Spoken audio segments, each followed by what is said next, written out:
de presse en fuite à fond.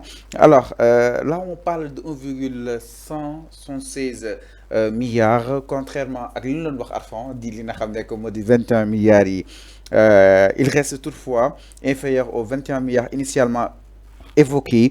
Dans certaines sources, les enquêteurs cherchent à établir la traçabilité des fonds et les circuits utilisés à fond. Donc, cadre Bassist Fofana, il faut me dire 1 milliard, qu'est-ce qui s'est réellement passé? Pourquoi la presse ni 1,176 milliards? Lolo, l'observateur moko bind. Okay. L'observateur mo bind 1,76 milliards. 176 milliards. 176 milliards. Okay. L'observateur moko bind. Mais pas le rapport de la CENTIF. Enfin. C'est pas le rapport de la CENTIF. Non, non, je veux être clair. Parce que quand on informe des gens, il faut informer des gens en toute vérité. Le rapport CENTIF moko bind.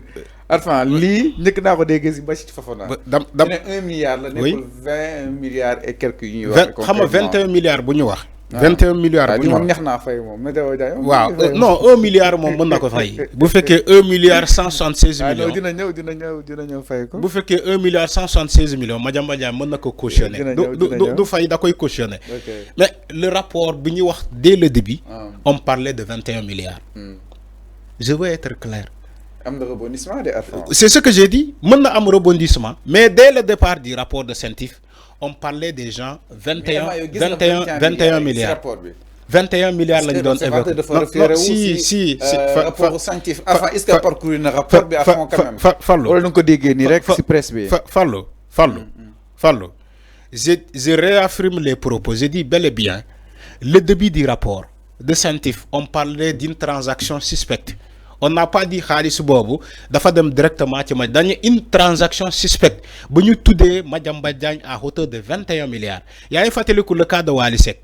Mais rapport CENTIF bi lan la wax 5 milliards. Mais après ñu commencé tas ñom ku nek ñaata la jël. Mais c'est comme ça. Rapport CENTIF ni lay détailler, ni lay def. Donc yow yaa ngi confirmer que ni loolu kon ku nekk ñaata la jël donc Madiambal mais loolu la 166 milliards la jël. Mais c'est comme ça qu'on fait la répartition.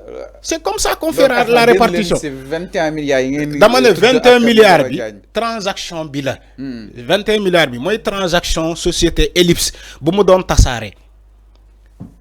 Donc tasaare boobu moom la ñuy bind tey ni que Madiambal Diagne a encaissé une somme de 1 milliard 776 millions et quelques. Mais loolu mooy tasaare 21 milliards yi. Mais rapport bi bu mu démarré 21 milliards la tudd. Donc loolu kenn mënu ko génne. Loolu moo am. Ici on cherche pas à protéger des gens. Il faut dire directement ce que le rapport de CENTIF a dit. Tu ne parles pas de l'observateur. L'observateur, le mot bind nako. Donc s'il y a des rebondissements, la somme est réelle. Ça, il faut le retenir. La somme, elle est réelle. Ni que amna transaction frauduleuse, transaction suspecte. Te ñu cité ci Madiambal Diagne. Tay observateur mo bind 1 milliard 776 millions. Mom moko bind. Donc il faut ngeen xam ni que la somme de départ 21 milliards la rapport bi wax.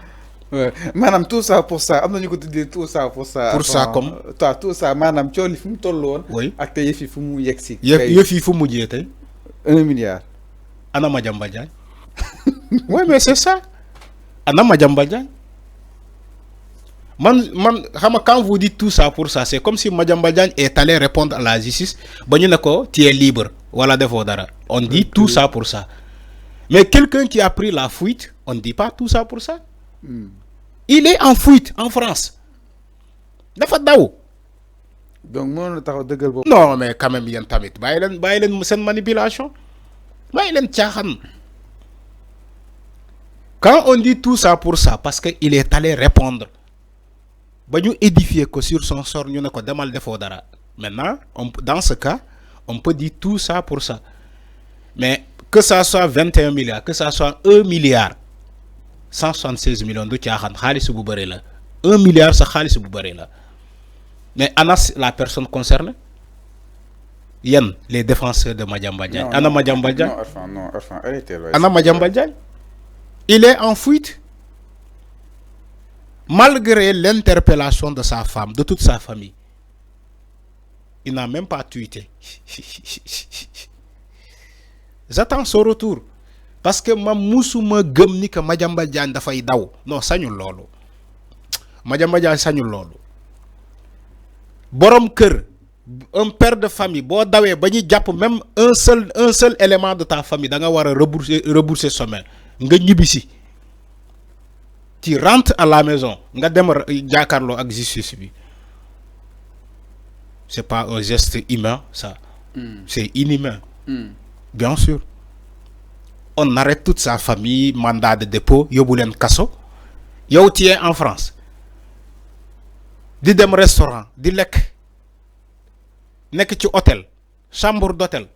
Mais enfin, j'aimerais revenir aussi. C'est pas sérieux. Ni wax ci chiffres. C'est pas sérieux. Comme les chiffres de instant bi très spécial dafa nek lo xam tam di len yittel. Manam yef yi fu commencé ak cioli fu nga tégon ak tay fu mu yexi concrètement à son. Oui. Ba légui cioli ba légui mu ngi fi. Xana fallu cioli dafa day. Cioli ba ngi fi ba légui. Mota mané la au départ, on a parlé de 21 milliards. L'observateur mo wax 1 milliard 176 millions. L'observateur mo wax lolu.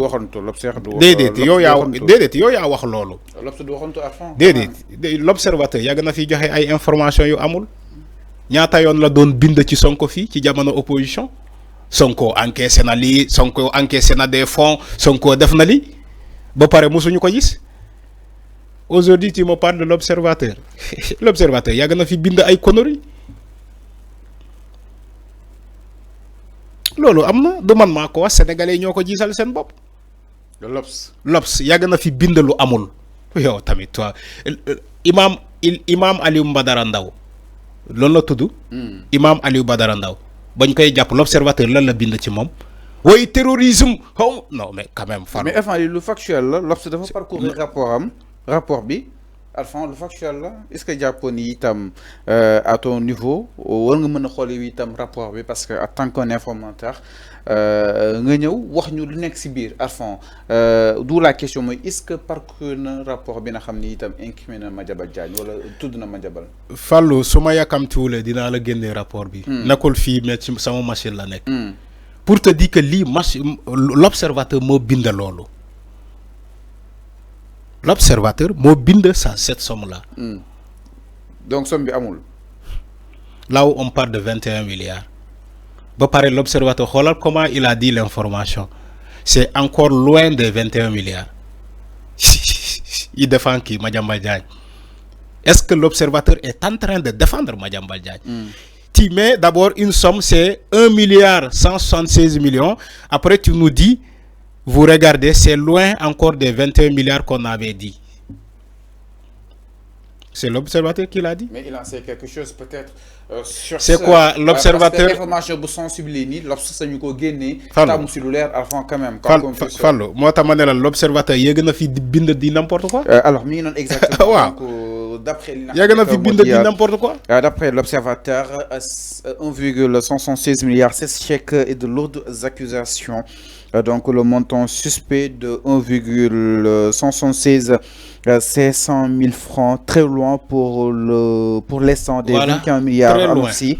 Madiambal Diagne, ses 6 enfants et sa femme, Mambinte Diaby, gérante de la société. Pourquoi le présumé marabout de Madiambal Diagne, Serigne Mor May, a été placé sous mandat de dépôt pour association de malfaiteurs, entre autres yoo xam ni itam xët gu njëkk bu l'observateur ñëw na si nu mu gën a yaatoo par rapport ak li nga xam ne que moo di coow leeg tolluwaay bi. Alors ndaa di ñëw si benn point sans plus tarder du côté de la régie ginnaaw loolu tout à fait autre chose.